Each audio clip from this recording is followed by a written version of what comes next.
E.J. Johnson had always walked with confidence. Growing up under the blinding lights of fame, being the son of one of the most celebrated athletes in history, he learned early on how to command attention, how to stand tall in his truth, and how to weather the whispers of the world. Yet nothing prepared him for what he was about to uncover.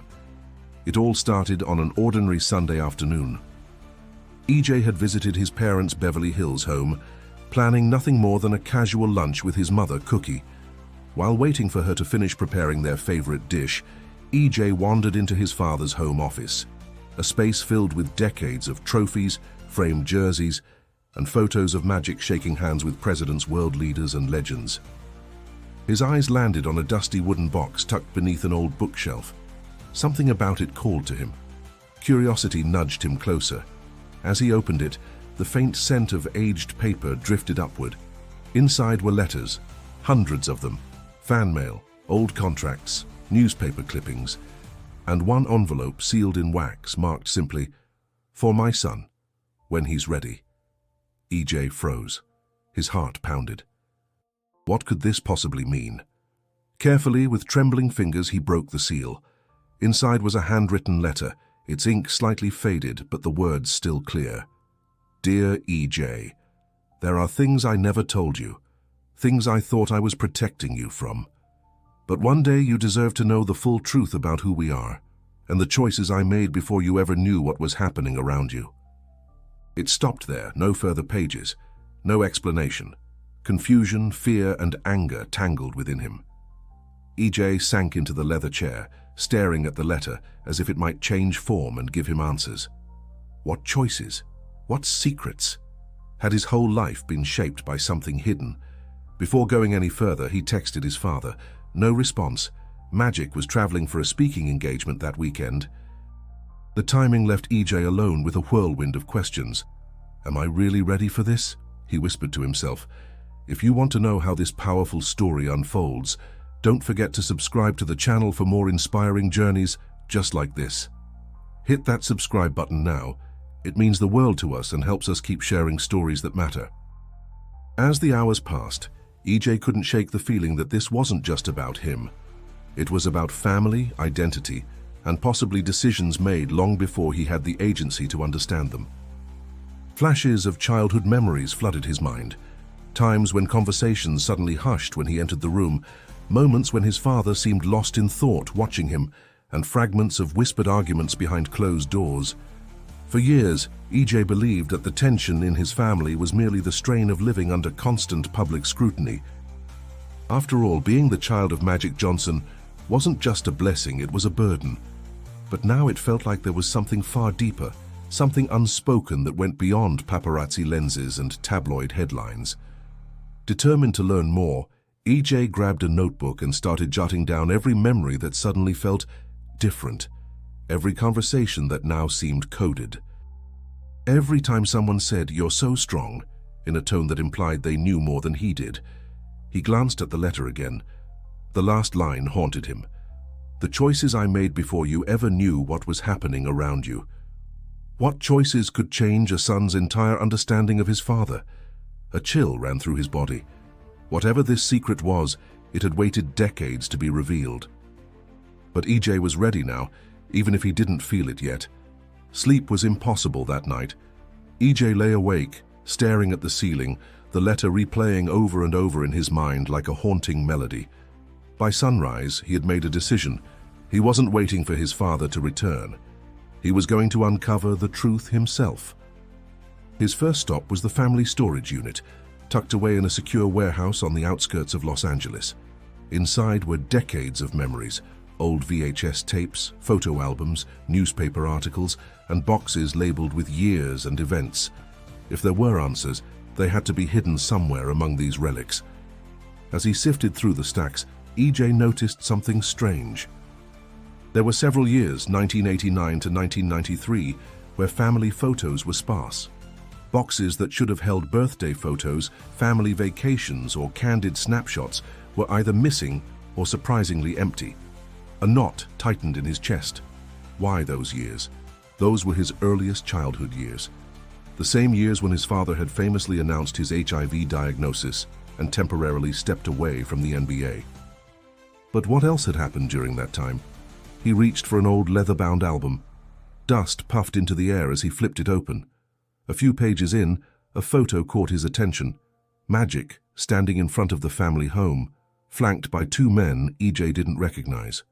One was sharply dressed in a grey suit, the other wearing a simple jacket with a serious expression.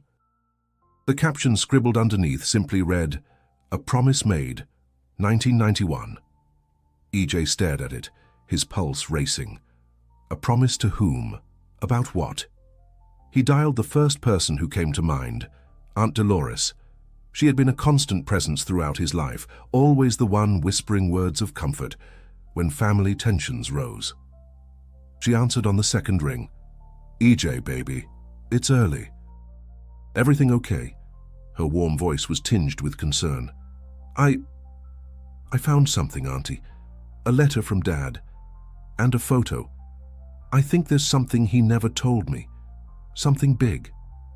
There was a long pause on the line. Longer than EJ expected. "Oh, honey," she finally said, her tone shifting, heavy with unspoken truths. "I always wondered when this day would come." EJ sat upright. "You know something, don't you?" Aunt Dolores sighed. "I do, but it's not my story to tell. I always told your father that one day he'd have to explain, but he just couldn't." "Couldn't? Or wouldn't?" EJ's voice cracked. "Both," she whispered. "That was a time full of fear. Fear for him, for you, for what the world wasn't ready to understand." Her words were like daggers wrapped in silk, gentle but piercing. "Auntie, please, I need to know." Silence. Then, quietly, she said, "There was a moment, EJ, before you were old enough to remember, when your father faced a choice that could have changed everything. Something about whether to walk away from it all. The fame, the spotlight, even," her voice trembled, "even you." The breath caught in EJ's throat. "What do you mean?" But Dolores stopped. I can't. You need to talk to someone else. Someone who was there when it all happened. Go see Mr. Thomas. He lives back in Lansing. If anyone can tell you the truth, it's him." As the call ended, EJ sat in stunned silence. His hands shook. The idea that his father ever considered walking away from him was almost too much to bear. But the truth was out there now, and he was going to find it. EJ had been to Lansing, Michigan, plenty of times before. It was where his father's story began, a city filled with echoes of Magic Johnson's humble roots. But this visit felt different. This wasn't a trip for family reunions or nostalgic walks through old neighborhoods. This was a journey for answers.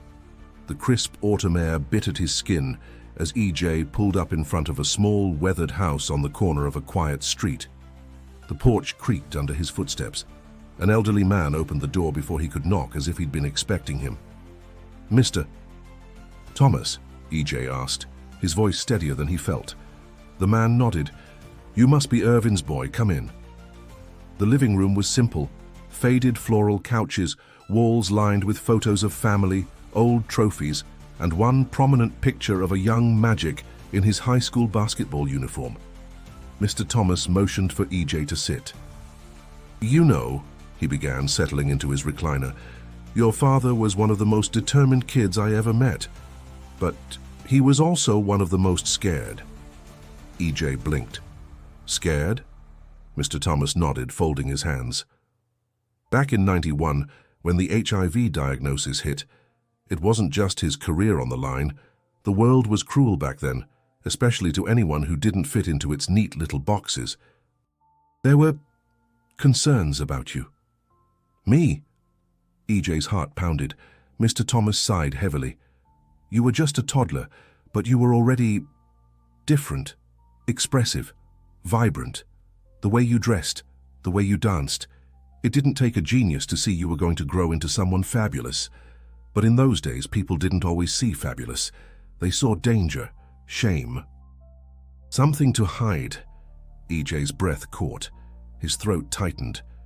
"Your father..." Mr. Thomas continued. He panicked. The media was circling like vultures. People were asking questions. Sponsors were nervous. Some advisors told him the harshest thing I've ever heard, that maybe it would be better if he distanced himself. From me. EJ's voice was barely a whisper. Mr. Thomas nodded, eyes heavy with sorrow. Not because he didn't love you, but because he was scared. Scared the world would tear you both apart. Scared that being honest about you, your identity, your uniqueness, would destroy what he'd built.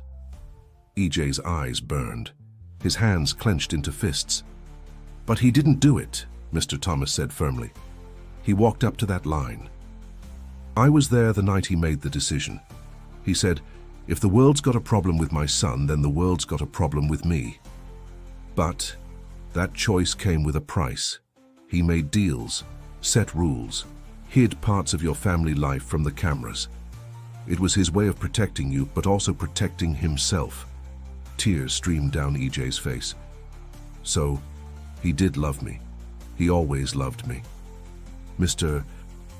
Thomas reached over and squeezed his hand. More than anything. But love doesn't always look the way we want it to. Sometimes it's messy. Sometimes it's wrapped in fear. EJ sat there in silence, absorbing the weight of it all. His father wasn't just the invincible icon the world saw. He was a man who had faced impossible choices, some right, some wrong, but always rooted in love, even when tangled with fear. As the sun dipped behind the Michigan trees, EJ felt something shift inside him. The truth wasn't just painful, it was liberating. Because now, for the first time, he saw his father not as Magic Johnson, the legend, but as Irvin, the flawed, scared, loving man who fought in his own imperfect way for his family. The flight back to Los Angeles felt heavier than any EJ had ever taken. He spent the hours staring out the window, rehearsing the conversation in his head. There were 1,000 ways this could go. Anger, sadness, maybe even relief. But one thing was certain. It was time. As soon as he landed, he texted his father. This time, Magic replied instantly. Come over. We need to talk. The familiar driveway of his parents' home suddenly felt foreign, like walking into the past with new eyes. Magic opened the door before EJ could knock. He looked older than usual, lines around his eyes deeper, his smile tight but sincere. Hey son, Magic said, stepping aside to let him in. EJ walked straight to the living room, sat down and pulled out the letter. He placed it on the coffee table between them. I found this. Magic's eyes closed for a long moment. When he opened them, they were already glistening. I always wondered if you'd ever find that. Why didn't you just tell me? EJ's voice cracked. Not angry, not quite hurt, but something heavier, something more complicated. Magic sat down slowly, hands trembling. Because I was afraid, EJ.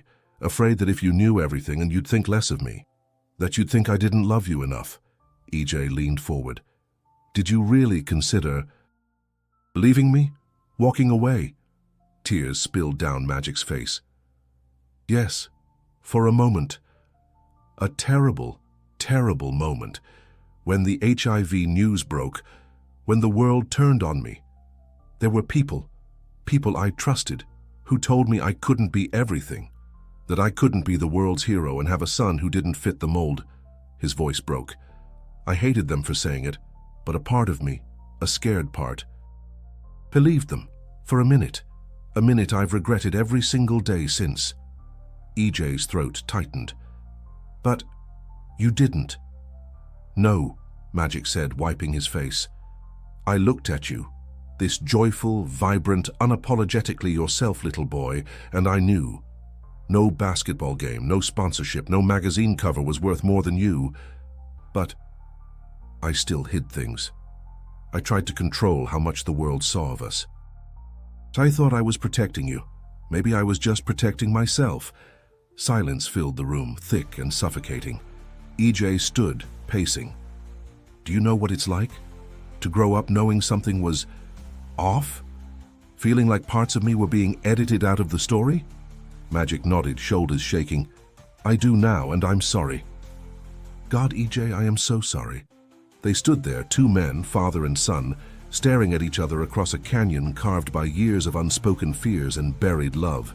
And then, without thinking, EJ stepped forward, and Magic opened his arms. The hug was tight, desperate, and long overdue. "I never needed you to be perfect," EJ whispered against his father's shoulder. "I just needed you to be honest." "I know," Magic choked out. "I know that now." As they pulled apart, both wiping their faces, there was a lightness in the room neither had felt in years. Magic squeezed EJ's hand. "No more secrets, no more shame. We tell our story, both of us. The whole thing." And for the first time in a long time, EJ smiled. Not the practiced, camera-ready smile, but something real. "Yeah, let's do that." In the weeks that followed, something extraordinary happened. For the first time, EJ and Magic sat down together, not as celebrity and son, but as two human beings ready to share their truth with the world. It started with an interview, raw, unfiltered, and deeply honest. They spoke about the letter, the fear, the silence, and most importantly, the love that endured through it all. What began as a conversation between father and son quickly became a message that resonated with millions. Social media exploded. Comments flooded in from people who saw themselves in their story. Sons and daughters who had felt hidden, parents who had struggled to accept, families who had fractured under the weight of misunderstanding. Their inboxes were filled with words like, "Thank you, you've given me hope, and this changed how I see my family." EJ found himself walking through Los Angeles with a new kind of confidence.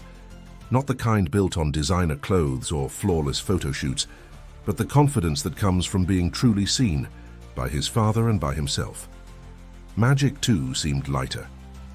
The man who once juggled fame, fear, and family with guarded hands now spoke openly about the mistakes he'd made and the lessons he'd learned. "I spent years trying to protect EJ from a world I thought wouldn't understand him," he told a packed auditorium during a speaking event. "But what I've learned is that the world doesn't change by hiding. It changes when we show up, fully, authentically." Together, they launched an initiative focused on supporting LGBTQ+ youth, particularly those of color, who often face the harshest challenges. The project wasn't just about charity.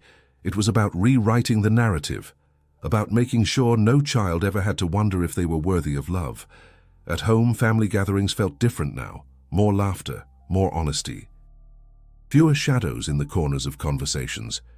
One evening, as they sat on the patio watching the sun dip behind the hills, EJ turned to his father.